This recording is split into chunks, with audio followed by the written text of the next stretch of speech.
Hello, church family, Good News Baptist, First Baptist, and those of you watching this video out there.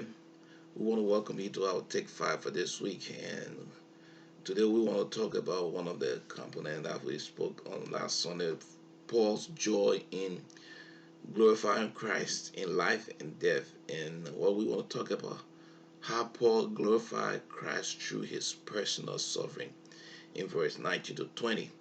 And and before that, in verse 18, Paul said, I will continue to rejoice. Why does he rejoice? You see, Paul sees his worthy obstacles as a divine means opportunity for God's purposes in his problems. He focused making the gospel his own. He focused on encouraging the believers, the Christians. He focused on making sure that the message of Christ is all that matters. Now, as we come to verse 20, Paul speaks of his confidence. He said, though Paul is confident of his release from prison, he still has to face some form of trial by the Roman government. And this could potentially end his life. And now, after all of these troubles and tribulation, Paul was secure in his faith, and he was confident that he would be able to represent his Savior very well, even before, even in his trial when he faces the Roman government. In fact, Paul is not only poised, he looks forward for the opportunity to speak about Christ. Paul speaks as if he has already won the battle because he knows that no matter what happens, God will be glorified. Now, regardless of the outcome of his trial, Paul wanted to honor God. He was willing to do this through continual life in ministry or through the kind of death that he will endure. And that is why Paul in verse 20 speaks of the confidence of his deliverance.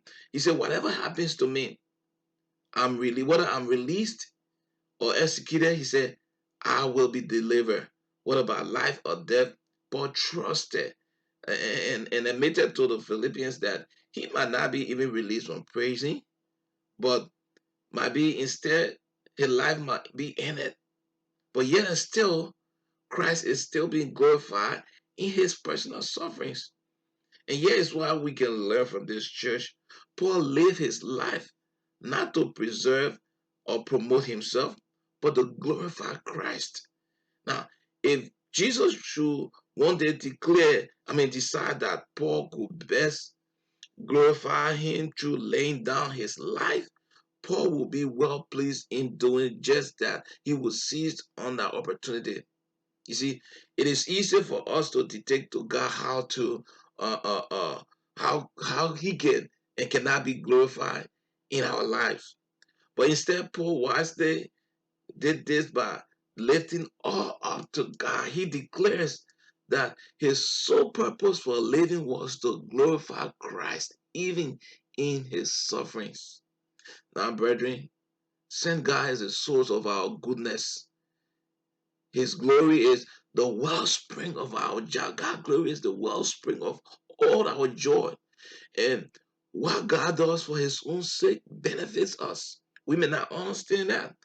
And therefore, whatever glorifies him is good for us. And that includes our suffering, that includes our hardship, whatever we find ourselves going through. You see, when we go through suffering, God is refining us. And that's why he graciously explained that in Isaiah chapter 48, verse 10. He said, see, I have refined you. Though not as silver, I have tested you in the furnace of affliction.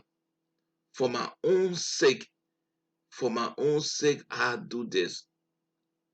Let us learn, brethren, as Paul, to glorify Christ in our personal suffering, whether it's life, whether it's on our deathbed, or whatever situation we're going through, God can be glorified.